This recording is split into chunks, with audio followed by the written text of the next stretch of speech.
नमस्कार दोस्तों, आज हम एक नया टॉपिक शुरू करने जा रहे हैं जिसका नाम है इंटीग्रेशन समाकलन। इससे पहले आपने अवकलन और अवकलन के अनुप्रयोग ये टॉपिक किया, ठीक है। अवकलन से रिलेटेड ही ये हमारा नेक्स्ट टॉपिक है समाकलन, ठीक है।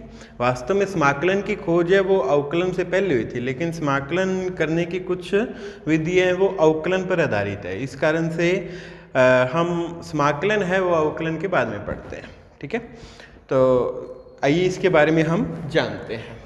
देखिएगा, मान लीजिएगा कोई फलन है मेरे पास में और अगर मैं इसका अवकलन करता हूँ, ठीक है, अगर मैं इसका अवकलन कर दूँ तो मुझे क्या प्राप्त हो जाएगा? इस फलन का अवकल गुणांक प्राप्त हो जाएगा, ठीक है। यानी कि मैंने फलन का अवकलन किया तो मुझे अवकल गुणांक प्राप्त हुआ। लेकिन समाकलन में क्या होता है, हमें अवकल गुणांक तो दिया होगा और हमने वो फलन लाना होगा, ठीक है। हम इस अवकल गुणांक का समाकलन करेंगे, ठीक है। समाकलन करेंगे तो मेरे पास में वो फलन आ जाएगा। तो आप समझ गए होंगे कि अवकल और समाकलन एक दूसरे की प्रतिलोम प्रक्रिया है, ठीक है भी। तो समाकलन वास्तव में है क्या, अब हम इसकी परिभाषा दे सकते हैं। अवकलन में हम क्या करते हैं, हमें फलन दिया होता है और हम उसका अवकल गुणांक ज्ञात करते हैं। लेकिन समाकलन में हम क्या करेंगे, अवकल गुणांक दिया होगा, फलन ज्ञात करना होगा। तो समाकलन की परिभाषा क्या होगी? समाकलन वह प्रक्रिया है जिसके अंतर्गत वह फलन ज्ञात किया जाता है जिसका अवकल गुणांक हमें दिया गया हो, ठीक है। समाकलन अवकलन की प्रतिलोम यानी कि इन्वर्स प्रक्रिया। इस कारण से समाकलन को प्रति अवकलज अर्थात एंटी डेरिवेटिव या पूर्वक, जिसे हम प्रिमिटिव कहते हैं, भी कहा जाता है, ठीक है। तो समाकलन की क्या परिभाषा होगी? समाकलन लिखते हैं हम, समाकलन की परिभाषा, समाकलन वह प्रक्रिया है जिसके अंतर्गत वह फलन ज्ञात किया जाता है जिसका अवकल गुणांक दिया गया, ठीक है। इस कारण समाकलन को प्रति अवकलज या एंटी डेरिवेटिव या पूर्वक प्रिमिटिव भी कहा जाता है, ठीक है। वास्तव में समाकलन अवकलन की प्रतिलोम प्रक्रिया, प्रतिलोम यानी कि इनवर्स प्रक्रिया, ठीक है।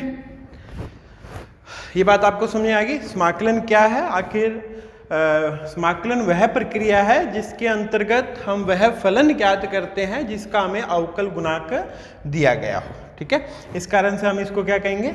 एंटी डेरिवेटिव या प्रति अवकलज भी कहा जाता है और हम इसे पूर्वक या प्रिमिटिव भी कहते हैं, ठीक है। और ये अवकलन की इन्वर्स प्रोसेस है। जैसे मान लीजिएगा कोई फलन है, उसका अवकलन मेरे पास में x², मैंने कोई फलन लिया और इसका अवकलन मेरे पास में 2x है, ठीक है। तो ये तो फलन हो गया और ये क्या हो गया मेरे पास में? अवकल गुणांक। अब मैं अगर इस 2x का समाकलन करूंगा तो मेरे पास में x² आना चाहिए, अतः, ठीक है ना। इंटीग्रेशन 2x और dx, ये कितना होगा मेरे पास में? x², ठीक है ना। यहाँ जो ये मैंने सिंबल लगाया है, ये सिंबल समाकलन के लिए है, ठीक है। और ये जो dx है, इस dx से तात्पर्य ये है कि हमने x के सापेक्ष समाकलन करना है, ठीक है। और जिस फलन का हमने समाकलन करना है वो तो कहलाता है समाकल्य, इंटेग्रांड जिसे बोलते हैं अपन, ठीक है।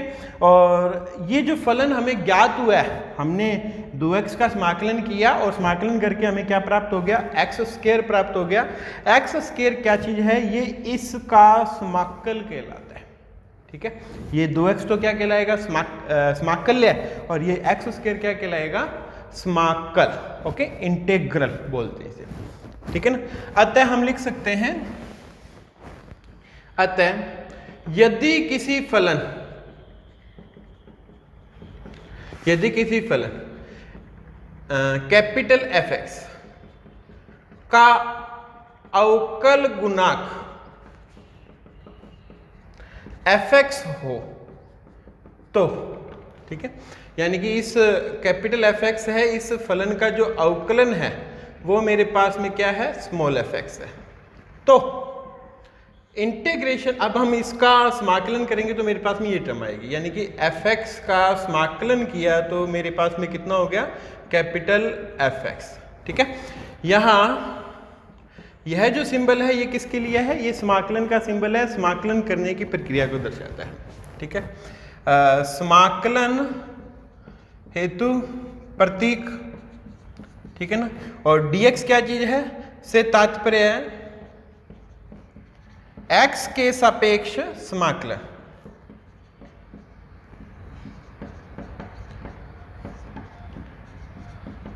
ठीक है भी।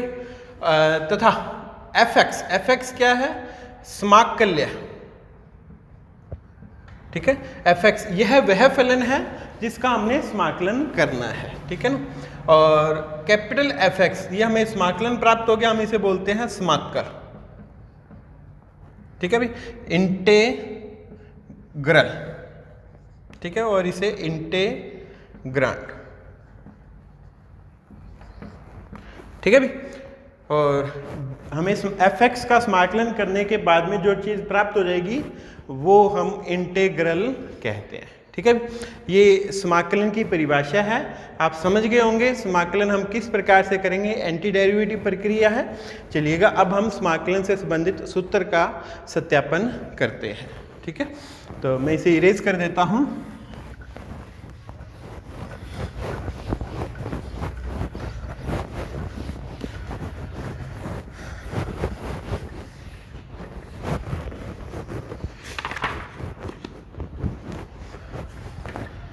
अनिश्चित समाकलन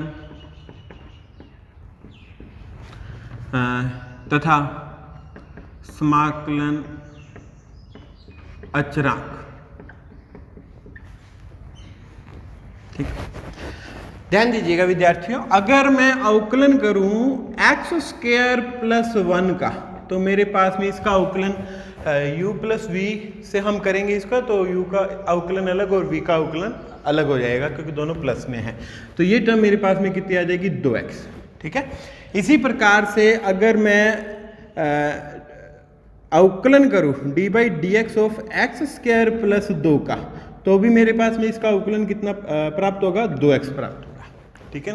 समाकलन की क्या परिभाषा आती है कि अवकल गुणांक हमें दिया गया होगा और हम क्या ज्ञात करेंगे, वह फलन ज्ञात करेंगे। यानी कि अगर मैं यहां से लिखूं इस 2x का समाकलन करें, तो 2x का समाकलन करेंगे तो क्या प्राप्त होना चाहिए, x² + 1, और यहाँ हम 2x का समाकलन करें, इस 2x का समाकलन करें तो मुझे क्या प्राप्त होना चाहिए, x² + 2। इस समीकरण को और इस समीकरण को देख के ऐसा प्रतीत होता है कि 2x के जो समाकलन है वो दो तरह के हो गए। समाकलन है, किसी फलन का समाकलन अद्वितीय नहीं होता है। जैसे किसी फलन का अवकलन अद्वितीय था, हम इसका अवकलन करते हैं तो 2x आता है, इसका अवकलन करते हैं तो 2x आता है। लेकिन किसी फलन का समाकलन, 2x का समाकलन किया तो ये आ गया, यहाँ 2x का समाकलन किया तो ये आ गया, तो इसका तात्पर्य ये है कि 2x का समाकलन है वो अद्वितीय नहीं है, ठीक है। या हम जनरली ऐसा कह सकते हैं किसी फलन का समाकलन अद्वितीय नहीं होता है, ठीक है। तो इसलिए हम क्या करेंगे कि किसी भी फलन का समाकलन करेंगे तो उसके साथ में एक अचर पद और जोड़ देंगे जी। यहाँ ये जो अचर टर्म है इसी का ही अंतर है, इस कारण से हम किसी भी फलन का समाकलन करते हैं तो उसके साथ एक अचर पद c और ऐड कर देंगे, ठीक है। इस टर्म को ही हम समाकलन नियतांक या समाकलन अचरांक कहते हैं। ये अनिश्चित समाकलन हो गया, ठीक है।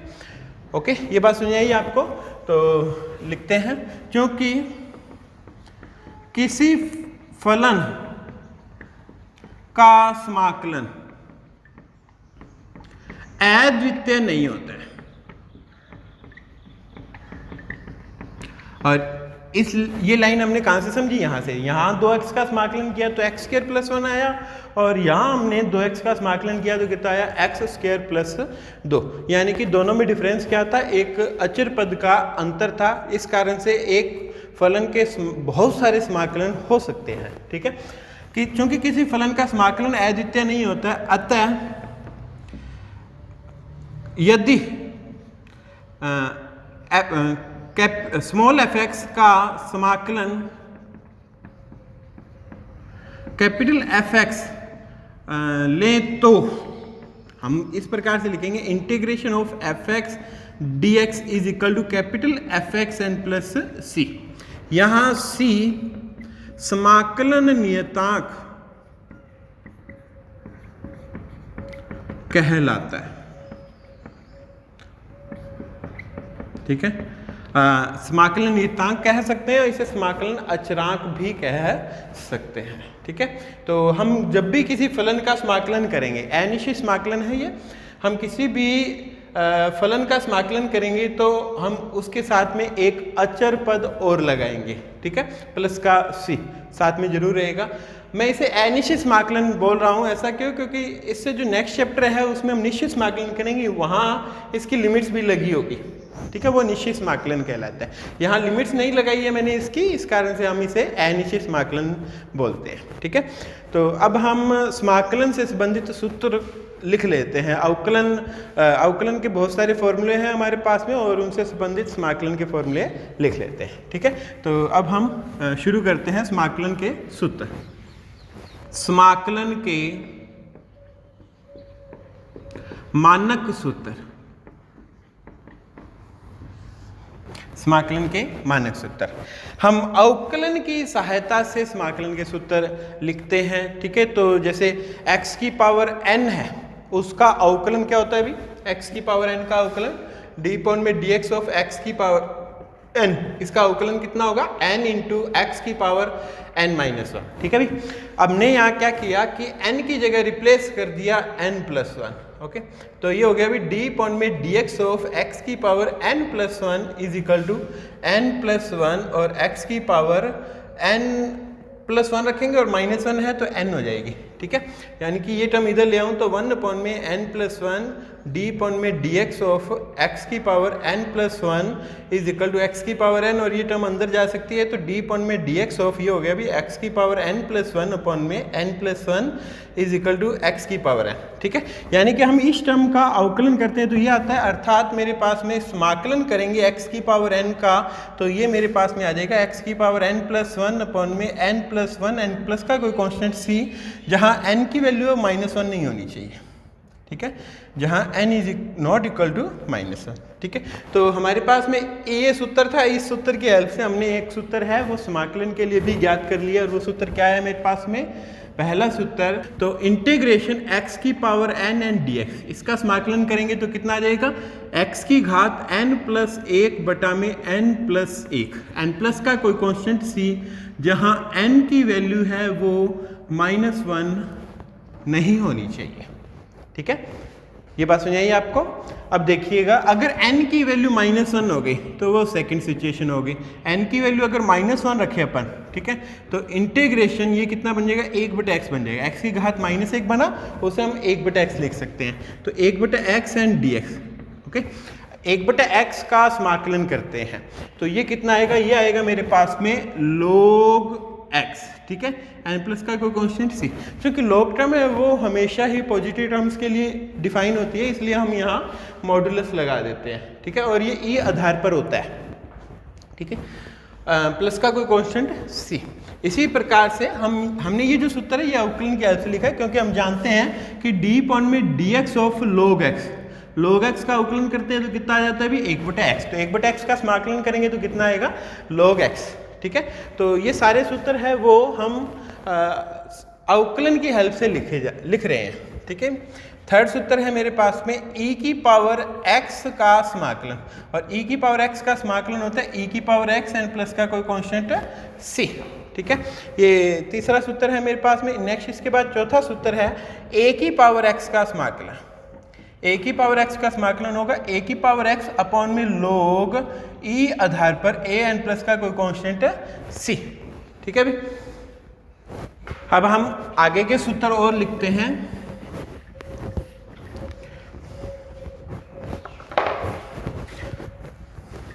नेक्स्ट फॉर्मूला है मेरे पास में fifth, integration of sine x and d x. Sine x का अगर समाकलन किया जाए तो वो माइनस का कोस एक्स एंड प्लस का कोई कांस्टेंट सी, क्योंकि माइनस कोस एक्स का अवकलन मेरे पास में साइन एक्स होता है।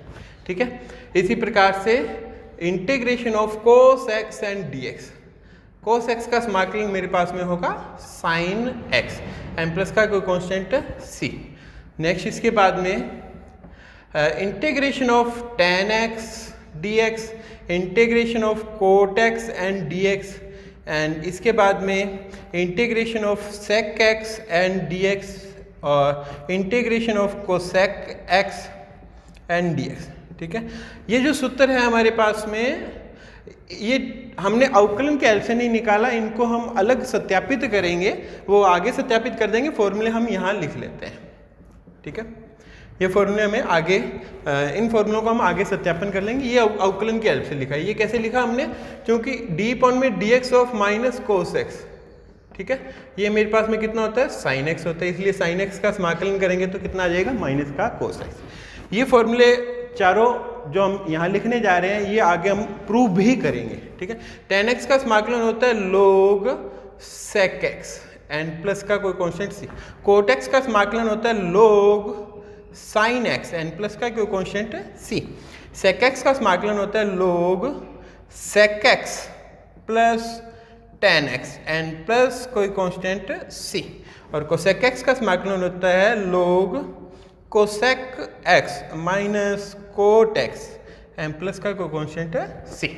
ठीक है, ये हमने अभी तक 10 फॉर्मूले लिखे हैं। अभी हमारे पास में इनवर्स फलनों के समाकलन के सूत्र भी है अवकलन की हेल्प से, तो वो सूत्र भी लिख लेते हैं हम। ठीक है, तो नेक्स्ट फॉर्मूला है मेरे पास में 11th फॉर्मूला, और ये हम समाकलन करेंगे 1 अपॉन में square root of 1 minus x square का। ठीक है अभी, और इसके साथ ही माइनस का 1 अपॉन में square root of 1 minus x square का, तो और इसके बाद में 1 अपॉन में 1 प्लस एक्स स्क्वायर और dx। ठीक है, यहाँ dx लगाना रह गया था, dx, ये dx टर्म जरूर लगानी है, इससे हमें पता चलता है कि हम किसके सापेक्ष समाकलन कर रहे हैं। ठीक है अभी, और इसके बाद में हम लिखेंगे फॉर्मूला इंटीग्रेशन ऑफ माइनस का 1 अपॉन में 1 plus x square and dx, और फिर उसके बाद में 1 अपॉन में x square root of x square minus 1 और dx। ठीक है, और फिर उसके बाद में माइनस का 1 अपॉन में एक्स और square root of x square minus 1 और dx। हम जानते हैं कि ये साइन इनवर्स एक्स का अवकलन है, इसलिए इसका समाकलन हमारे पास में साइन इनवर्स एक्स हो जाएगा एन प्लस का सी, और इसका रिजल्ट माइनस का कोस इनवर्स एक्स एन प्लस का सी। ठीक है अभी, और इसका रिजल्ट है मेरे पास में tan इनवर्स एक्स और प्लस का सी, और इसका रिजल्ट हमारे पास में coat inverse x n plus का सी, और ये हमारे पास में सेक इनवर्स एक्स एन प्लस का सी, और ये हमारे पास में cosec inverse x n plus का सी। ठीक है, क्योंकि इनके अवकलन हमने अवकलन के फॉर्मूले लिखे तो उनमें इनके अवकलन है हमारे पास में ये टर्म्स आई थी। ठीक है अभी, यहाँ तक आपको समझ आया। अब आप देख रहे होंगे कि सर ये तो प्लस में इसका समाकलन साइन इनवर्स में लिख रहे हो और ये माइनस में है तो आप इसका कोस इनवर्स एक्स में लिख रहे हो। तो देखो बच्चों, ये जो रिजल्ट है, अगर इस टर्म को मैं ऐसा लिखूं माइनस 1 अपॉन में square root of 1 minus x square dx। ठीक है, तो ये अगर मैं माइनस बाहर ले लूँ तो ये बन जाएगा 1 अपॉन में square root of 1 minus x square और dx, और यहाँ हो जाएगा ये साइन इनवर्स एक्स। ठीक है, और प्लस का सी, और ये जो वैल्यू है मैंने कोस इनवर्स एक्स के इक्वल लिखी है। ठीक है, ये इधर आएगा तो sign inverse x plus cos inverse x की वैल्यू सी के इक्वल, और हम जानते भी हैं यहाँ सी की वैल्यू π/2 होगी, क्योंकि sine inverse x plus cos inverse x की वैल्यू कितनी होती है, π/2 होती है। इसी प्रकार से इनमें भी, तो यहाँ सी की वैल्यू हमारे पास में π/2 आ जाएगी। ठीक है ना, इस सिचुएशन के लिए। तो ऐसा है कि यहाँ हम जो सी लगा रहे हैं, ठीक है ना, ये रिजल्ट और ये रिजल्ट इन दोनों में कोई फ़र्क नहीं है। अगर हम ये लिखते हैं या ये लिखते हैं, एक दूसरे रूप में बदले जा सकते हैं। ठीक है भाई, तो हमें सी लगाना अति आवश्यक है। अगर हम सी नहीं लगाएंगे तो क्वेश्चन एक रूप से दूसरे रूप में बदलने में आपको प्रॉब्लम हो सकती है। ठीक है, तो ये समाकलन के कुछ महत्वपूर्ण सूत्र थे। अब हम एक समाकलन से संबंधित प्रमेय भी करेंगे। तो आइए अब इन सूत्रों को आप नोट कर लीजिएगा। अन्य महत्वपूर्ण फॉर्मूले और है integration of sec square x and d x. Sec square x का समाकलन कितना होगा अभी tan x, क्योंकि tan x का अवकलन क्या होता है सेक स्क्वायर एक्स एम प्लस का सी। ठीक है, और cosec square x and d x इसका समाकलन करेंगे तो हमारे पास में माइनस का कोट एक्स एन प्लस का C. Sec x tan x and d x हम इसका समाकलन करेंगे तो ये हमारे पास में आ जाएगा सेक एक्स एन प्लस का सी, और cosec x cot x and d x ये समाकलन करेंगे तो ये आ जाएगा माइनस का कोसेक एक्स एन प्लस का कोई कॉन्स्टेंट सी। ठीक है भाई, ये 4 सूत्र और रह गए थे। इन मानक, ये भी मानक सूत्र है, इन सूत्रों को भी आप नोट कर लीजिएगा। ये अवकलन के ऐसे लिखे हैं हमने। ठीक है भाई, चलिएगा अब हम समाकलन की प्रमेय लिखते हैं। समाकलन की प्रमेय। ठीक है, तो पहली है, सबसे पहले अगर मान लीजिएगा आपको कोई कांस्टेंट इनटू फलन दिया गया हो, ठीक है ना, गुना के अंदर है, तो हम ये कांस्टेंट को बाहर लिख देंगे और समाकलन है वो fx का हो जाएगा। k बाहर आ जाएगा और fx का रह जाएगा समाकलन। ठीक है, सेकंड, अगर कोई दो फलन fx और gx, ये दो फलन प्लस में है या माइनस में है, ठीक है, हमने इनका समाकलन करना है, तो ये दोनों समाकलन अलग अलग हो जाएंगे।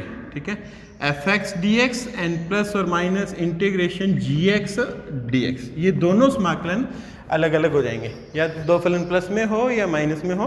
ठीक है, तीसरा, ठीक है, मैं इन दोनों को संयुक्त रूप से लिख सकता हूँ। कैसे कि अगर k1 fx plus k2 gx, अगर ये इस प्रकार की सिचुएशन हो और हमने इसका समाकलन करना है, ठीक है, प्लस भी हो सकता है और माइनस भी हो सकता है, तो हम इसे ऐसा लिखेंगे k1 बाहर आ गया और इंटीग्रेशन fx एंड dx, फिर प्लस माइनस k2 अलग कर दिया और gx एंड dx। ठीक है ना, ये इन दोनों का हमने सामयिक रूप लिख दिया।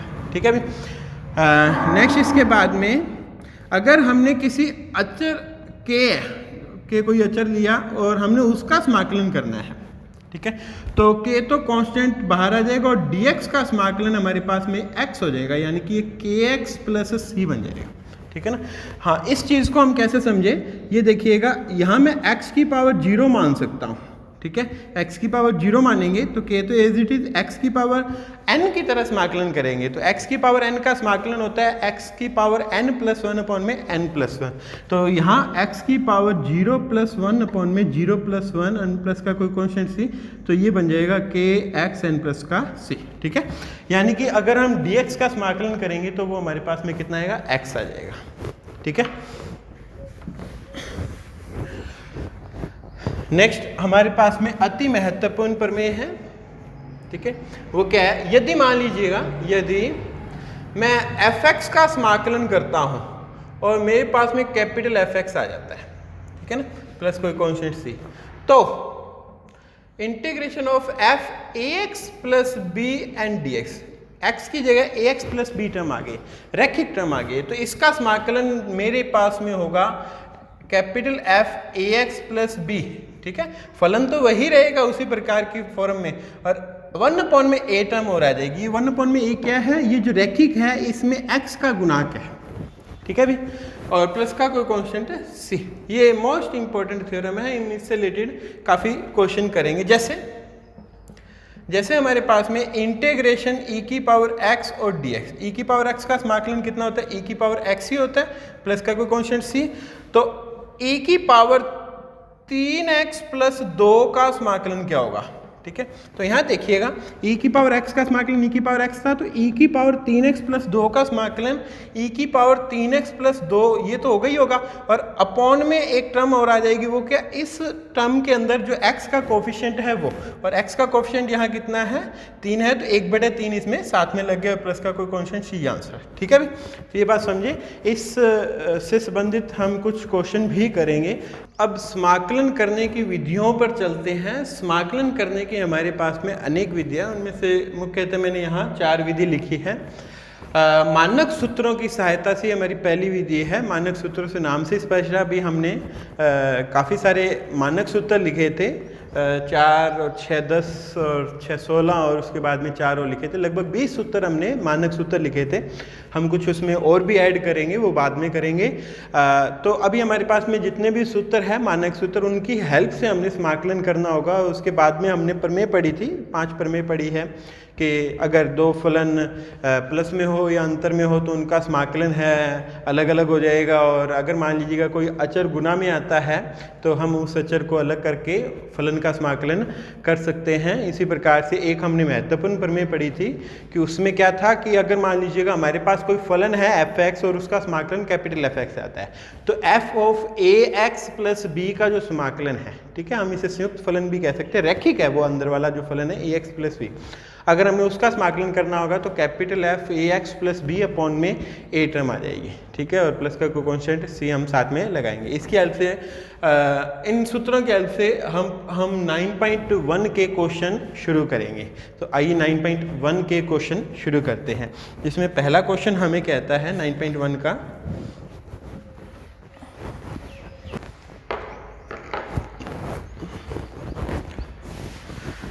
अब हम पहला प्रश्न सरल करते हैं और जिसमें कहा गया है निम्न फलनों का समाकलन x के सापेक्ष कीजिए। और जिसमें पहला फलन हमें दिया गया है अंडरवुड के अंदर, यहाँ 3 लगा हुआ है, ये बुक के अंदर मिस प्रिंटिंग है, बुक में इस प्रकार से लिखा हुआ है, इसे सही कर लीजिएगा कि अब ये तो रूट बन जाता है, रूट के अंदर एक्स स्क्वायर आया तो ये तो 3x हो जाएगा, ठीक है भाई, रूट से ये स्क्वायर कैंसिल होकर 3 इंटू एक्स बन जाएगा। लेकिन ये जो 3 है ये रूट के अंदर होना चाहिए, मिस प्रिंटिंग है पहले क्वेश्चन के अंदर ही, ठीक है। पहला फलन हमें यहाँ x की पावर 2/3 बन जाएगी ये, ठीक है, और ये e की पावर 3x और 1/2 की होल पावर x और a की पावर 2 log a आधार पर x, इन फलनों का हमने समाकलन करना है। तो हल शुरू करते हैं। पहला फलन हमें दिया गया है, हम इसे i के इक्वल लिख लेंगे, इंटीग्रेशन कर रहे हैं इसलिए i के इक्वल इंटीग्रेशन हमने करना है 3 और x स्क्वायर, ठीक है, एंड dx। इस फलन का समाकलन करने के लिए मैं इसे ऐसा लिख लेता हूँ x की पावर 2/3 और dx, ठीक है भाई, क्योंकि x की पावर n का समाकलन होता है x की पावर n प्लस 1 अपॉन में n प्लस 1, जहाँ n की वैल्यू -1 नहीं होनी चाहिए, ठीक है। तो यहाँ n की वैल्यू 2/3 है, तो मैं इस सूत्र का यूज करके समाकलन कर दूंगा। x की पावर 2/3 प्लस 1/2/3 और प्लस का 1 और प्लस का कोई कॉन्स्टेंट c। सरल किया, x की पावर 2/3 प्लस 1 किया तो ये हो गया मेरे पास में 3, एलसीएम लिया तो यहाँ 3 चला गया, 2 + 3 यानी कि 5/3 और अपॉन में भी 5/3 आएगा प्लस का c। इसको हम ऐसा भी लिख सकते हैं 3/5, ठीक है भी, ऊपर चला गया 3 और x की पावर 5/3 और प्लस का कोई कॉन्स्टेंट c, ये हमारा आंसर आ गया, ठीक है भाई। अब हम इसका सेकंड क्वेश्चन करते हैं और सेकंड क्वेश्चन में कहता है i is equal to, second part है, सेकंड क्वेश्चन नहीं, सेकंड पार्ट में कहता है i is equal to integration e की पावर 3x का समाकलन करना है। तो देखो समाकलन करने के लिए हमें सबसे पहले तो इंटीग्रेशन का सिंबल लगाना होगा और dx भी लगाना होगा। ये dx से क्या तात्पर्य है कि हम x के सापेक्ष समाकलन कर रहे हैं यहाँ, ठीक है। तो अब देखिएगा, क्योंकि e की पावर x का समाकलन होता है मेरे पास में e की पावर x, ठीक है भी, इसलिए e की पावर 3x है, ठीक है, तो e की पावर 3x का समाकलन हो जाएगा e की पावर 3x और प्लस का कोई कांस्टेंट c, लेकिन इस e की पावर 3x के बटा में 3 आ जाएगा, ठीक है। इस 3x एक लीनियर राशि है, रैखिक है, रैखिक होने के कारण मैं इसका समाकलन इस प्रकार से कर सकता हूँ e की पावर 3x और बटा में 3, ठीक है। मैंने ये आपको एक प्रमेय बताई थी, तो e की पावर ax प्लस b और dx, इसका समाकलन होगा e की पावर ax प्लस b और बटा में क्या आएगा भी a, ठीक है, x का कोएफिशिएंट एंड प्लस का कोई कांस्टेंट c यहाँ भी और यहाँ भी, ठीक है। हमने इस सूत्र की हेल्प से जो हमने एक लिखा था कि एक किसी फलन का समाकलन, कोई f(x) फलन है उसका समाकलन कैपिटल F(x) है, ठीक है, तो f ax plus b dx, ठीक है, हम इसका समाकलन करेंगे तो capital F ax plus b upon में a टर्म आ जाती है, ठीक है भाई। तो उस सूत्र की हेल्प से हमने इसका समाकलन कर दिया है, ठीक है भाई। अब हम इसके थर्ड पार्ट पे चलते हैं। थर्ड पार्ट में कहता है समाकलन करना है I is equal to integration 1/2 की whole power x and dx, ठीक है। तो a की पावर x बन गया और a की पावर x का समाकलन होता है अभी a की पावर x का समाकलन a की पावर x अपॉन में log e आधार पर a और प्लस का कोई कांस्टेंट है c, ठीक है। ये मानक सूत्र है, हमने लिखे थे।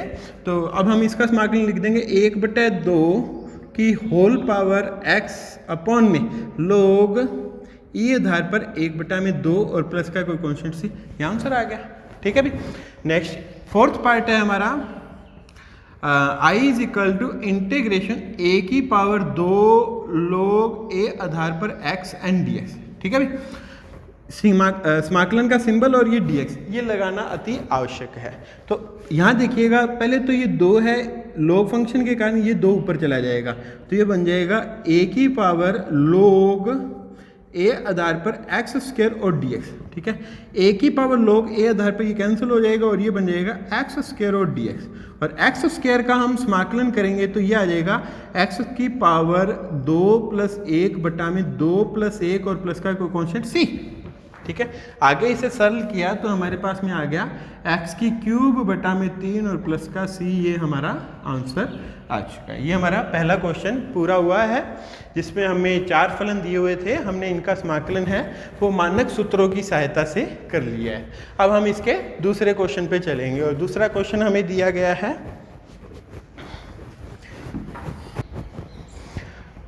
हाँ बच्चों, हमारे पास में क्वेश्चन है निम्न समाकलनों को ज्ञात कीजिए, और यहाँ दूसरा प्रश्न हमें दिया गया है जिसके अंदर लिखा गया है 5 cos x - 3 sin x plus 2 में cos स्क्वायर x, और हमने इन तीनों फलनों का समाकलन करना है। और इसके साथ में तीसरा क्वेश्चन हमें दिया गया x³ - 1 में x स्क्वायर, हमने इसका समाकलन करना है। और यहाँ में दिया गया sec square x × cosec square x और dx, ठीक है, हमने उसका भी समाकलन करना है। तो इन समाकलनों को हम शुरू करते हैं। सॉल्यूशन, सबसे पहले हम इसे i के इक्वल लिख लेते हैं। i of integration 5 cos x - 3 sin x और प्लस 2 में cos square x and dx, ठीक है।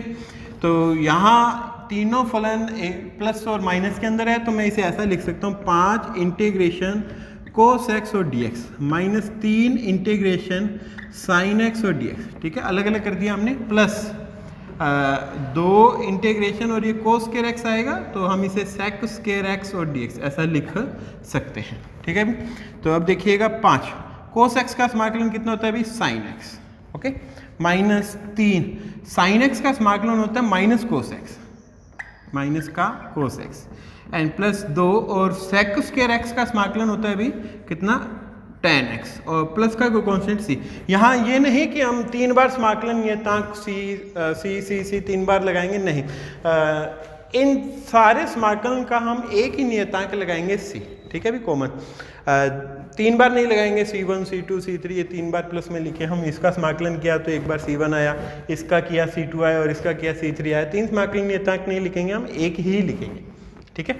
तो अब इसे आगे थोड़ा और लिख लेते हैं। तो ये आ गया 5 sin x और plus 3 cos x and plus का 2 tan x एंड प्लस का कोई कांस्टेंट c, ये हमारा आंसर आ गया, ठीक है। सेकंड पार्ट करते हैं इसका। ये दे रखा i is equal to solution, इसका भी i is equal to integration x³ - 1 में x स्क्वायर और dx। तो इसे सरल कर लेते हैं हम, ठीक है। x स्क्वायर का भाग इसमें और इसमें दिया, तो ये हो गया x³ में x स्क्वायर माइनस 1 में x स्क्वायर, ठीक है भी, और dx सरल किया तो ये आ गया मेरे पास में x माइनस 1 में x स्क्वायर और dx, दोनों का समाकलन अलग अलग कर दिया, तो x और dx, ठीक है भी, माइनस इंटीग्रेशन 1 में x स्क्वायर और dx, ठीक है भी। ये x स्क्वायर ऊपर जाके हो जाएगा x की घात माइनस, तो मैं उसका भी समाकलन कर सकता हूँ, इसका भी कर सकता हूँ। x की घात 1 है ना यहाँ, तो यहाँ की 1 + 1 में 1 + 1, ठीक है, माइनस यहाँ x की घात कितनी है, -2 है, तो -2 + 1 में -2 + 1 और प्लस का कांस्टेंट c। यहाँ मैंने कौन सा सूत्र यूज कर दिया, x की पावर n का समाकलन। x की पावर n का समाकलन होता है x की घात n + 1 में n + 1। यहाँ घात 1 थी, ठीक है। तो यहाँ समाकलन हो गया x की घात 1 + 1 बटा में 1 + 1, ठीक है। इसी प्रकार से यहाँ ऊपर जाके ये x की घात कितनी होगी -2, ठीक है। तो इसका समाकलन हो जाएगा x की घात -2 + 1 बटा में -2 + 1। इसे सरल कर लिया हमने तो ये आ गया x² बटा में 2 माइनस, ये माइनस का 1 बनेगा जिसके कारण यहाँ प्लस का हो गया, ठीक है। x की घात -2 + 1, x की घात -1 बना, उसे मैं 1/x लिख सकता हूँ। m प्लस का कोई कॉन्स्टेंट c, ये हमारा आंसर आ गया, ठीक है भाई। अब हम इसका 4th क्वेश्चन करते हैं solutions. I is equal to integration of sec² x and cosec² x and dx, ठीक है। अब यहाँ ये दो फलन मल्टीप्लाई के अंदर है, तो जैसे अवकलन के अंदर हम क्या करते हैं, अगर दो फलन मल्टीप्लाई के अंदर होता है तो पहले फलन को छोड़कर दूसरे का अवकलन प्लस दूसरे फलन को छोड़कर पहले का अवकलन करते हैं, ठीक है। वैसे समाकलन में नहीं होता है, बिल्कुल भी नहीं होगा, पहले को छोड़कर दूसरे का समाकलन प्लस दूसरे को छोड़कर पहले। इसके लिए अलग फॉर्मूला है, वो फॉर्मूला हम आगे लिखेंगे, ठीक है। खंडेशी समाकलन बोलते हैं, चौथी विधि थी जो हमारी। तो अब इस क्वेश्चन को सॉल्व करना है, तो इस क्वेश्चन को सॉल्व करने के लिए हम क्या करेंगे, इसको साइन कोस में बदल लेते हैं। तो ऊपर तो आ गया 1 और ये हो गया मेरे पास में cos² x और sin² x, ठीक है, एंड dx। ये बात समझ आई आपको, ठीक है ना। sec² x को तो लिख दिया 1 में cos² x और cosec² x को लिख दिया 1 में sin² x, ठीक है। अभी चूंकि 1 को लिखा जा सकता है sin² x plus cos² x और अपॉन में cos² x sin² x and dx, ठीक है भाई। 1 को ये लिखा, अभी मैं क्या करूँगा, sin² के अपॉन में ये लिख देता हूँ और cos² के अपॉन में भी ये लिख देता हूँ।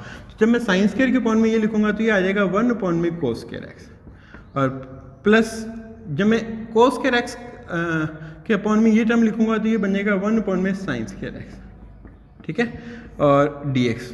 और ये बन गया मेरे पास में sec² x और प्लस ये बना cosec² x एंड dx। अब ये समाकलन दोनों अलग अलग हो जाएंगे, ठीक है, इसका समाकलन और प्लस इस टर्म का समाकलन।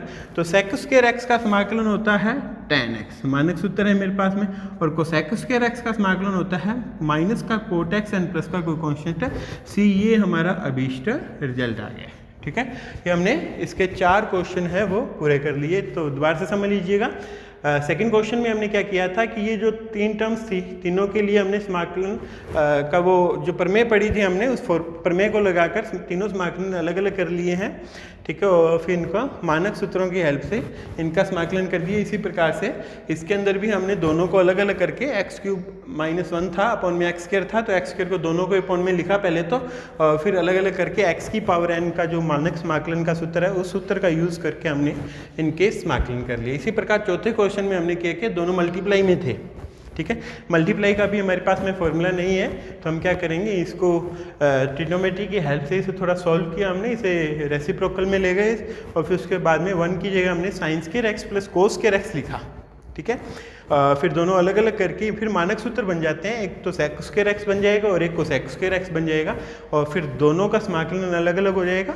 sec² x का समाकलन होता है tan x and cosec² x का समाकलन होता है माइनस का cot x, और प्लस का कोई कॉन्स्टेंट सी हमने साथ में लगाना ही है क्योंकि हम अनिश्चित समाकलन कर रहे हैं, ठीक है। अब हम इसके आगे के क्वेश्चनों पर चलेंगे, ठीक है। हमारे पास में 3 क्वेश्चन है। 5वां क्वेश्चन कहता है 1 + x और इसका मल्टीप्लाई √x के साथ में है, इसका समाकलन करना है। फिर a की पावर x का समाकलन हमने a के सापेक्ष करना है, ठीक है। a के सापेक्ष समाकलन करेंगे, दैट्स मीन x को हमने कांस्टेंट ट्रीट करना है। और 7th क्वेश्चन में कहता है x² अपॉन में 1 + x², हमने इसका समाकलन करना है। तो आइए शुरू करते हैं, इसको सॉल्व करते हैं। सबसे पहले solution I is equal to, पहले तो हमने इसे i के इक्वल लिख दिया, I is equal to 1 + x and √x and dx, ठीक है। √x का मल्टीप्लाई इन दोनों से कर दिया, ठीक है। तो ये बना मेरे पास में x की पावर 1/2, इसे मल्टीप्लाई किया तो x की पावर 1/2 हो गया, और यहाँ 1 पावर है और √x मल्टीप्लाई में होगा तो x की पावर 1 + 1/2 यानी कि 3/2 हो गई, ठीक है। और इसका समाकलन, अभी दोनों के समाकलन अलग अलग हो जाएंगे, ठीक है भाई। तो ये x की पावर 1/2 + 1/2 + 1, यहाँ हमने x की पावर n के समाकलन का सूत्र लगा दिया, ठीक है। ठीक इसी प्रकार से यहाँ भी हमने x की पावर n के समाकलन का सूत्र लगा दिया, x की पावर 3/2 + अपॉन में 3/2 प्लस 1 एंड प्लस का कोई कॉन्स्टेंट सी। अब इस चीज़ को सॉल्व कर लेते हैं। ये बना x की पावर 1/2 प्लस 1 यानी कि x की पावर ही हो जाएगा 3/2। अपॉन में भी 3/2 आएगा तो ये रेसिप्रोकल हो जाएगा तो 2/3 बन जाएगा, ठीक है। प्लस ठीक इसी प्रकार से x की पावर ये 3/2 प्लस 1 है, एक एल्सियम 2 एल्सियम ले लिया तो ये हो गया x की पावर 3 और 2 5/2 और बटा में 5/2 आएगा, 2 से 2/5 लिख देंगे हम, प्लस का कोई कांस्टेंट सी। ये हमारा अभीष्ट रिजल्ट आ गया, ठीक है भाई। चलिएगा इसका नेक्स्ट क्वेश्चन समझते हैं सॉल्यूशन। सबसे पहले तो हमने इसे आई के इक्वल लिख लेते हैं, a की पावर x और dA। हमने समाकलन करना है किसके सापेक्ष, a के सापेक्ष करना है, ठीक है ना। तो हम इसका समाकलन करेंगे a के सापेक्ष करेंगे। तो देखो हमारे पास में दो फॉर्मूले थे, एक तो x की पावर n का समाकलन और एक था a की पावर x का समाकलन, ठीक है। तो देखो हम ये फॉर्मूला और ये फॉर्मूला यहाँ देखिएगा, हम x के सापेक्ष कर रहे हैं, x यहाँ आया है, ऊपर अचर पद है, ठीक है। और यहाँ x के सापेक्ष समाकलन कर लिया तो x है वो घात के अंदर आया, तो यहाँ हमारे पास में ये वाला फॉर्मूला यूज होगा, ठीक है ना। हम a के सापेक्ष समाकलन कर रहे हैं, a यहाँ, ठीक है, यहाँ आया और ऊपर कांस्टेंट टर्म होगी, तो a की घात x प्लस 1 अपॉन में x प्लस 1 एंड प्लस का कोई कांस्टेंट सी, ये इसका रिजल्ट हो गया, ठीक है। ये समाकलन देखना था कि आपने किसके सापेक्ष करना है, a के रिस्पेक्ट करना है कि x के रिस्पेक्ट करना है। अगर ये x के रिस्पेक्ट करना होता तो हम इसका सूत्र यूज करते, ठीक है। इसका क्या फॉर्मूला था, x की घात n प्लस 1 अपॉन में n प्लस 1, और इसका क्या सूत्र था, a की पावर x अपॉन में log e आधार पर a, ठीक है भाई। तो अभी हमने ये वाला फॉर्मूला यूज करना पड़ेगा क्योंकि ये x यहाँ है ना, एक फलन की पावर अचर है, ठीक है। तो ये फलन की पावर अचर उस प्रकार का क्वेश्चन है और फलन की पावर अचल का हमने समाकलन किया है, ठीक है भाई। चलिएगा नेक्स्ट इसका सॉल्यूशन करते हैं। तो i is equal to integration x square upon में 1 प्लस एक्स स्क्वायर और dx, ठीक है। तो ये मानक सूत्र में कन्वर्टेड कर लेते हैं हम। इसको करने के लिए हम क्या करते हैं, एक जोड़ देते हैं और एक घटा देते हैं, अपॉन में 1 प्लस एक्स स्क्वायर। ऐसा इसलिए किया ताकि मैं इसके अपॉन में लिखूं और इसके अपॉन में लिखूं तो मानक सूत्र बन जाएगा। पहले मैंने इसके अपॉन में लिखा एक्स स्क्वायर प्लस 1 अपॉन में 1 plus x square minus 1 upon में 1 प्लस एक्स स्क्वायर, ठीक है भी, और dx, ओके। तो अभी देखिएगा जब मैंने इसके अपॉन में लिखा तो ये तो 1 बन गया और माइनस 1 अपॉन में 1 प्लस एक्स स्क्वायर और dx, ठीक है। अभी दोनों का अलग अलग समाकलन हो जाएगा। तो इसका समाकलन अलग किया हमने 1 इंटू डी एक्स और माइनस इंटीग्रेशन 1 अपॉन में 1 plus x square and d x, ठीक है भाई। इसका समाकलन हमारे पास में x हो गया माइनस एज इट इज, और इसका समाकलन मेरे पास में tan इनवर्स x और प्लस का कोई कांस्टेंट c, ठीक है। अब आप देखिएगा इस माइनस को अंदर लेकर भी एक रिजल्ट बना सकते थे, वो क्या बनता है 1 इंटू डी एक्स प्लस और माइनस का 1 अपॉन में 1 प्लस एक्स स्क्वायर और dx, ठीक है। तो यहाँ से रिजल्ट क्या आता है मेरे पास में x और प्लस, और इसका समाकलन करते हैं तो अपने पास में आ जाता है कोट इनवर्स x और प्लस का c। ये आंसर भी सही है और ये आंसर भी सही है, दोनों आंसर सही है। आप ये मत समझिएगा कि हमारा एक आंसर गलत हो गया, नहीं, दोनों आंसर सही है। अगर मैं -7 लेकर इंटीग्रेशन करता हूँ तो वो कोट इनवर्स x आ जाएगा, और अगर मैं माइनस बाहर लेकर इंटीग्रेशन करता हूँ तो मेरे पास में tan इनवर्स x आ जाएगा। तो ये आंसर भी सही है आपका और ये आंसर भी सही है, इनमें कंफ्यूज नहीं होना आपने, ठीक है। अब क्योंकि देखिएगा कोट इनवर्स x को बदला जा सकता है tan इनवर्स x में। कैसे बदलेंगे, π/2 माइनस tan इनवर्स x, तो π/2 है, इस कांस्टेंट में चले जाएगा, माइनस का tan इनवर्स x बच जाएगा, ठीक है भाई। तो इस प्रकार से आप एक दूसरे में कन्वर्जन भी कर सकते हैं। चलिएगा अब हम नेक्स्ट क्वेश्चन पे चलते हैं, इसका 8th और 9th क्वेश्चन पे। हाँ, यहाँ में दिया गया है पहला तो कोस स्क्वायर एक्स अपॉन में 1 प्लस साइन एक्स, हमने इसका समाकलन करना है, और यहाँ दिया गया sec x into sec x plus tan x और डी एक्स, इसका समाकलन करना है हमने। तो सबसे पहले तो हम इसे आई के इक्वल लिख लेते हैं, ठीक है।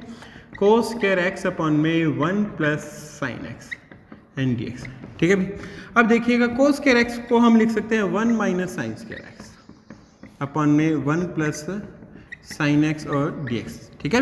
कोस स्क्वायर एक्स को ये हमने कैसे लिखा, क्योंकि साइन स्क्वायर एक्स प्लस कोस स्क्वायर एक्स, ठीक है, कितना होता है भाई 1 होता है। तो मैंने कोस स्क्वायर एक्स की यहाँ से वैल्यू लिख दी 1 माइनस साइन स्क्वायर एक्स, ठीक है भाई। अब मैंने इसके दो फैक्टर कर दिए, एक तो प्लस का और एक माइनस का। तो ए स्क्वायर माइनस बी स्क्वायर के फैक्टर क्या होंगे, ए प्लस बी और ए माइनस बी। तो इसे लिख दिया 1 plus sine x into 1 minus sine x और अपॉन में 1 plus sine x and d x, ठीक है भाई, ये टर्म तो इससे कैंसिल हो गया, बच क्या गया 1 minus sine x and d x. समाकलन अलग अलग हो जाएगा, ठीक है। तो यहाँ 1 का समाकलन बनेगा और साइन एक्स का समाकलन बनेगा, तो 1 का समाकलन तो x आ गया और माइनस साइन एक्स का समाकलन करना है। साइन एक्स का समाकलन हो गया अपने पास में माइनस का कोस एक्स, तो ये प्लस हो जाएगा यहाँ और प्लस का सी, ये आंसर आ गया। ठीक है बच्चों, अब हम इसके 9th क्वेश्चन पे चलते हैं। सॉल्यूशन इसका I is equal to integration sec x into sec x plus tan x and dx। ठीक है, दोनों का मल्टीप्लाई कर दिया हमने, तो ये बना sec square x plus sec x tan x and dx। Okay, तो अब ये दो फलन प्लस के अंदर है, दोनों का समाकलन अलग अलग किया जा सकता है। तो समाकलन sec square x and dx और प्लस समाकलन sec x tan x and dx। Okay, sec square x का हमने समाकलन किया तो ये आ गया अपने पास में tan x और plus sec x tan x का समाकलन किया तो ये हो गया sec x एम प्लस का सी। मानक फॉर्मूले हमारे पास में 9.1 है, वो हम मानक फॉर्मूलों के आधार पर कर रहे हैं। हमने लगभग 20 फॉर्मूले मानक सूत्र लिखे थे, ठीक है, मानक फॉर्मूले लिखे थे। हम उन सूत्रों की हेल्प से इस पूरी एक्सरसाइज को कंप्लीट करेंगे। ठीक है भी, तो यहाँ 9th तक के क्वेश्चन हो गए। 10th और 11th क्वेश्चन देखिएगा, इरेज कर देता हूँ मैं इसे। अब हम इसका 10th और 11th क्वेश्चन करते हैं। 10th क्वेश्चन में हमें कहा गया integration of sine inverse x plus cos inverse x dx। ठीक है, हमने इसका इंटीग्रेशन करना है और एक और दिया गया है एक्स स्क्वायर माइनस 1 अपन में एक्स स्क्वायर प्लस 1, इसका भी इंटीग्रेशन करना है। तो इसको सॉल्व करते हैं अपन। I is equal to, first of all हम इसे I के को लिख लेंगे, sine inverse x plus cos inverse x and dx।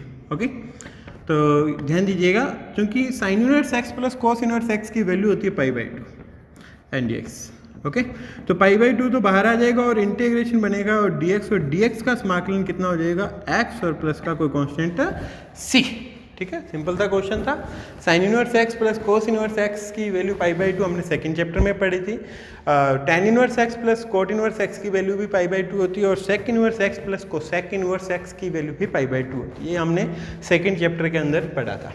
ठीक है भाई, चलिएगा अभी इस क्वेश्चन को शुरू करते हैं। सॉल्यूशन हमें गिवन है I is equal to x square minus 1 upon में एक्स स्क्वायर प्लस 1 और dx। अभी हमने इसका 7th क्वेश्चन किया था, ठीक है, वो भी इसी प्रकार का ही क्वेश्चन था, तो वहाँ ये माइनस का 1 नहीं था, इतना ही फर्क है। तो अभी देखिएगा इसको हम किस प्रकार से सोल्व करेंगे, इसको भी हम उसी प्रकार से ही करेंगे। ठीक है, एक जोड़ दिया और एक घटा दिया। ठीक है, तो एक जोड़ा और एक घटाया, घटाने वाला इस -1 के साथ में आ गया। ठीक है, तो ये बना एक्स स्क्वायर प्लस 1 और dx। इसके पॉन में लिखा और इसके पॉन में लिखा, तो ये टर्म होगी मेरे पास में 1 माइनस 2 बटा में एक्स स्क्वायर प्लस 1 और dx। ठीक है भाई, तो ये अब समाकलन अलग अलग हो सकता है। यहाँ समझ में आया आपको मैंने क्या किया, एक जोड़ दिया और एक घटा दिया। ठीक है, जोड़ने वाला एक तो ये रहा और घटाने वाला एक है, वो एक और भी था माइनस में, तो वो -1 और -1 माइनस के 2 गए। ठीक है, फिर मैंने इसको इसके पॉइंट में लिखा और इसके पॉइंट में लिखा, सेम 7th क्वेश्चन की तरह है। ओके, अब मैं इसका समाकलन कर देता हूँ। समाकलन किया तो एक का समाकलन तो हो गया x और -2 बार आ गया और ये समाकलन बन गया tan इनवर्स x और प्लस का कोई कांस्टेंट है c। अगर -7 में लेता हूँ तो मैं इसे कोट इनवर्स x भी लिख सकता हूँ। ठीक है, ये माइनस इसके साथ में जाकर, तो ये फॉर्मूला था इंटीग्रेशन का, हमारे पास में मानक सूत्र है। ठीक है भाई, चलिएगा अब हम इसके 12th और 13th क्वेश्चन पर चलते हैं। इरेज कर देते हैं हम इसे। हाँ बच्चों, हमें 12th क्वेश्चन में दिया गया है tan स्क्वायर x का समाकलन कीजिए और 13th में दिया गया है कोट स्क्वायर x का समाकलन कीजिए। तो इन क्वेश्चंस को करने के लिए हम ऐसा करेंगे, ये tan स्क्वायर x का हमारे पास में डायरेक्ट कोई फॉर्मूला नहीं है, क्योंकि tan स्क्वायर x होता है मेरे पास में tan square x plus 1 is equal to sec square x होता है। ठीक है, तो मैं tan स्क्वायर x की वैल्यू यहाँ से लिख सकता हूँ और कोट स्क्वायर x भी हमारे पास में एक सूत्र है, cot square x plus 1 is equal to cosec square x। ठीक है, तो यहाँ हम कोट स्क्वायर x की वैल्यू लिख लेंगे और कोसेक स्क्वायर x का समाकलन -1 आएगा, उसका भी समाकलन। तो इस क्वेश्चन को सोल्व करते हैं। I is equal to integration tan square x और dx। ठीक है, अभी हमने tan स्क्वायर x की वैल्यू लिखी कितनी, सेक स्क्वायर x माइनस का 1 और dx। अब ये समाकलन अलग अलग हो जाएगा, तो सेक स्क्वायर एक्स का समाकलन तो हो गया tan x और -1 का समाकलन हो गया x और प्लस का कोफिशिएंट c। ये रिजल्ट आ गया। ठीक उसी प्रकार से आपने इस प्रश्न को भी करना है। कोट स्क्वायर एक्स की जगह लिख लीजिएगा कोसेक स्क्वायर एक्स -1 और फिर समाकलन अलग अलग कर देंगे। कोसेक स्क्वायर एक्स का समाकलन आपके पास माइनस का कोट एक्स आ जाएगा और माइनस में 1 है और माइनस का एक्स और प्लस का कोफिशिएंट सी, ये रिजल्ट आ जाएगा आपका। ठीक है, तो ये आपने सेल्फ करना है। ओके, हिंट दे दी है मैंने आपको। नेक्स्ट इसके बाद में एक क्वेश्चन और है इसका 15th क्वेश्चन।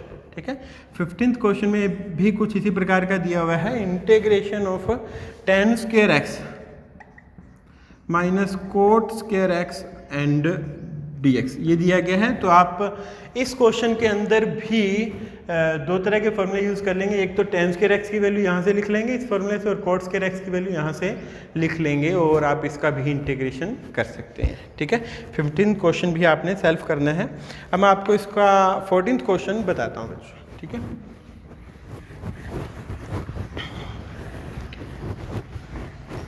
फोर्टीन्थ क्वेश्चन में कहा गया है इंटीग्रेशन dx अपॉन में square root of 1 plus x और माइनस का रूट एक्स। ओके, इस क्वेश्चन को सॉल्व करने के लिए हम क्या करेंगे, तो जैसे यहाँ माइनस टर्म है तो हम ऊपर नीचे प्लस वाली टर्म लेके मल्टीप्लाई कर देंगे। सॉल्यूशन सबसे पहले तो हम इसे आई के इक्वल लिखेंगे। इंटीग्रेशन dx अपॉन में square root of 1 plus x और माइनस रूट एक्स। ठीक है, मैंने बीच में प्लस लेके ऊपर नीचे मल्टीप्लाई कर दिया, तो 1 अपॉन में root 1 plus x minus root x, ये तो है ये, into root 1 plus x plus root x upon में रूट 1 प्लस एक्स और प्लस रूट एक्स। ठीक है, और dx। ठीक है, इस dx को हमने साइड में लिखा एक बार, और ये टर्म थी 1 अपॉन में root 1 plus x minus root x, और यहाँ टर्म थी मेरे पास मैंने यहाँ माइनस की थी, मैंने प्लस का ऊपर और नीचे लेके मल्टीप्लाई कर दिया। ठीक है, न्यूमिनेटर में तो मेरे पास में बना रूट 1 प्लस एक्स और प्लस का रूट एक्स। ओके, और डिनोमिनेटर में मेरे पास में a माइनस बी और a प्लस बी बना, तो a square minus b square बनेगा, तो ये हो जाएगा 1 plus x minus x and dx। ठीक है, x से x कैंसिल हो गया और ये बन क्या गया मेरे पास में रूट 1 प्लस एक्स और प्लस रूट एक्स और इसका इंटीग्रेशन हमने करना है। ठीक है, अब इसका इंटीग्रेशन हम किस प्रकार से करेंगे, देखिएगा ये रैखिक है, इस रैखिक की पावर 1/2 है। ठीक है ना, तो मैं इसे x की पावर n की तरह समाकलन कर सकता हूँ, तो ये हो गया 1 प्लस एक्स की पावर 1/2 प्लस 1 अपॉन में 1/2 प्लस 1। ठीक है, और अपॉन में क्या होता है अभी, ये जो रैखिक है a1 प्लस एक्स, इसमें x का कोफिशिएंट 1 है वो आएगा, वो लिखने की आवश्यकता नहीं है यहाँ। प्लस यहाँ x की पावर 1/2 है, ये x की पावर 1/2 का समाकलन हो गया x की पावर 1/2 प्लस 1 अपॉन में 1/2 प्लस 1 और प्लस का कोफिशिएंट c। ठीक है, तो हमारे पास में i की वैल्यू आ जाएगी कितनी भी, ये हो गया 1 प्लस एक्स की पावर 3/2, अपॉन में भी 3/2 बना, उसे 2/3 लिखा जा सकता है। ठीक है, प्लस यहाँ x की पावर 3/2 और अपॉन में यहाँ भी 3/2 बना, तो 2 पर चला जाएगा, तो ये 2/3 और प्लस का कोफिशिएंट c, ये हमारा रिजल्ट आ गया। ठीक है, तो ऐसे क्वेश्चंस आएंगे तो आपने क्या करना होगा, अगर प्लस वाली टर्म दी गई तो माइनस वाली टर्म से ऊपर नीचे मल्टीप्लाई सॉल्व करना होगा, और अगर माइनस वाली टर्म दी है तो प्लस वाली टर्म से ऊपर नीचे मल्टीप्लाई करके सॉल्व करना होगा। ठीक है बच्चों, चलिएगा अब हम इसके 15th क्वेश्चन हमने कर लिया है, इसका 16th और 17th क्वेश्चन देखिएगा। 16th क्वेश्चन में हमें दिया गया है integration sine x over 1 plus sine x and dx। Okay, ये टर्म दी गई, और इसका 17th क्वेश्चन हमें दिया गया है। 17th question integration dx over 1 minus cos x। ठीक है, तो इस क्वेश्चन को करने के लिए आप क्या करेंगे, सबसे पहले तो एक जोड़ना और एक घटाना। ठीक है, तो एक जोड़ेंगे और एक घटाएंगे, फिर इसको अपॉन में लिख दीजिएगा दोनों के, एक बार कट जाएगा और एक बार है वो 1 ओवर 1 प्लस साइन एक्स आ जाएगा। ठीक है, फिर आपने क्या करना है, ये 1 प्लस साइन एक्स है तो 1 माइनस साइन एक्स से ऊपर नीचे मल्टीप्लाई करना है। चलो मैं इसे करवा देता हूँ, ये आप खुद कर लीजिएगा। सॉल्यूशन इसका i इज इक्वल टू, हमने क्या किया, एक जोड़ दिया और एक घटा भी दिया, अपॉन में 1 plus sine x and dx। ठीक है, इसके अपॉन में लिखा तो ये तो 1 बन गया, और माइनस का 1 अपॉन में 1 plus sine x.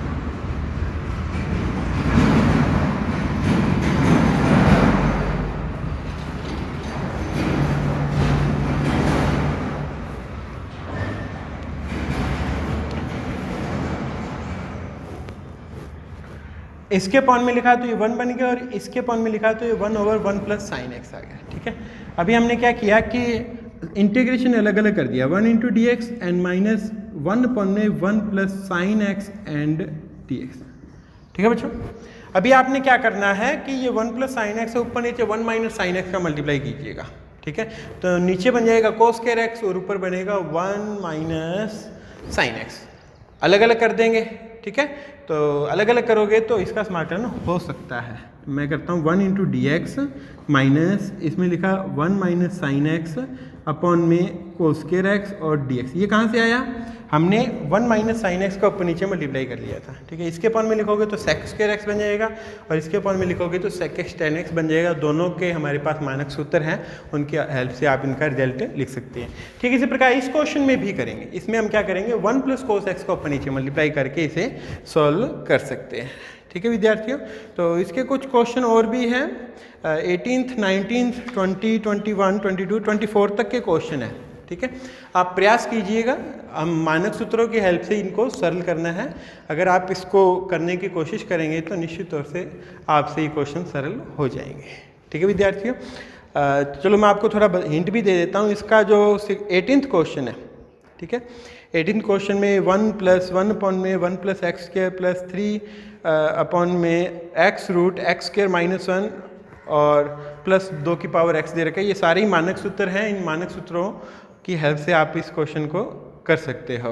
19th question में दोनों का मल्टीप्लाई करके आप मानक सूत्र बना लेंगे। पहले तो बन जाएगा cot x into tan x, तो 1 हो जाएगा और फिर माइनस का cot x into cosec x बनेगा और उसका इंटीग्रेशन का मानक सूत्र है आपके पास में। 20th क्वेश्चन में स्क्वायर कर दीजिएगा, फिर एक्स की पावर एन वाले फॉर्मूले से तीनों पार्ट्स का इंटीग्रेशन हो जाएगा। ठीक है, 21th जो क्वेश्चन है, लोग एक्स आधार पर एक्स दिया गया है। ठीक है, लोग एक्स आधार पर एक्स की वैल्यू 1 हो गई।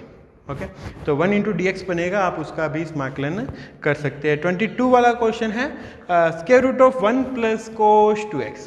ठीक है, तो ये जो क्वेश्चन दिया गया है 1 प्लस कोस 2x, आप कोस 2x की वैल्यू रख दीजिएगा। कोस 2x के आपके पास में 3-4 फॉर्मूले हैं। एक formula cos square x minus sign square x, एक formula 2 cos square x minus 1 और एक formula 1 minus 2 sin square x और एक tan के पदों के अंदर है 1 minus tan square x upon में 1 प्लस tan स्क्वायर एक्स। तो आप यहाँ कोस 2x का एक फार्मूला यूज़ कर लीजिएगा। कौन सा करेंगे आप, जिसके अंदर -1 आया है, वो कौन सा फार्मूला है, 2 कोस स्क्वायर एक्स माइनस 1। तो 1 से 1 कैंसिल हो जाएगा, फिर रूट ले लीजिएगा, रूट 2 कोस एक्स बन जाएगा। ठीक है, और कोस एक्स का समाकलन हो सकता है। ठीक है, 23 वाले क्वेश्चन में देखिएगा, ऊपर कोस 2x है और नीचे sign square x minus cos square x है। तो यहाँ आप कोस 2x का कौन सा फॉर्मूला यूज करेंगे, cos square x minus sign square x का। तो ये question same to same 4th question की तरह हो जाएगा। ठीक है, तो आप यहाँ कोस 2x का फॉर्मूला यूज कीजिएगा, कौन सा, कोस square x minus sign square x, और फिर दोनों में अलग अलग कर दीजिएगा। एक बार कोस स्क्वायर कट जाएगा और एक बार साइन स्क्वायर कट कर आपके पास में ऐसी टर्म्स आ जाएंगी जिनका आप मानक सूत्रों की हेल्प से इंटीग्रेशन कर सकते हैं। ठीक है, 24th क्वेश्चन यही सा है, वो क्या करेंगे, साइन स्क्वायर एक्स का दोनों में भाग दे दीजिएगा। तो एक बार तो बन जाएगा ये 3 कोट एक्स कोसेक एक्स बन जाएगा और फिर प्लस का 4 कोसेक स्क्वायर एक्स बन जाएगा और दोनों के मानक सूत्र आपके पास में है। ये 24 तक के क्वेश्चन आपने करने हैं। अगर कोई प्रॉब्लम आती है तो आप कमेंट में लिखिएगा, नेक्स्ट वीडियो के अंदर आपको इसके सॉल्यूशंस और बता दूंगा। ठीक है विद्यार्थियों, धन्यवाद, जुड़े रहिएगा। आज की वीडियो यहीं समाप्त होती है और अगली वीडियो के अंदर हम इससे आगे के कुछ महत्वपूर्ण सूत्र और 9.2 के क्वेश्चन सरल करेंगे। ठीक है विद्यार्थियों।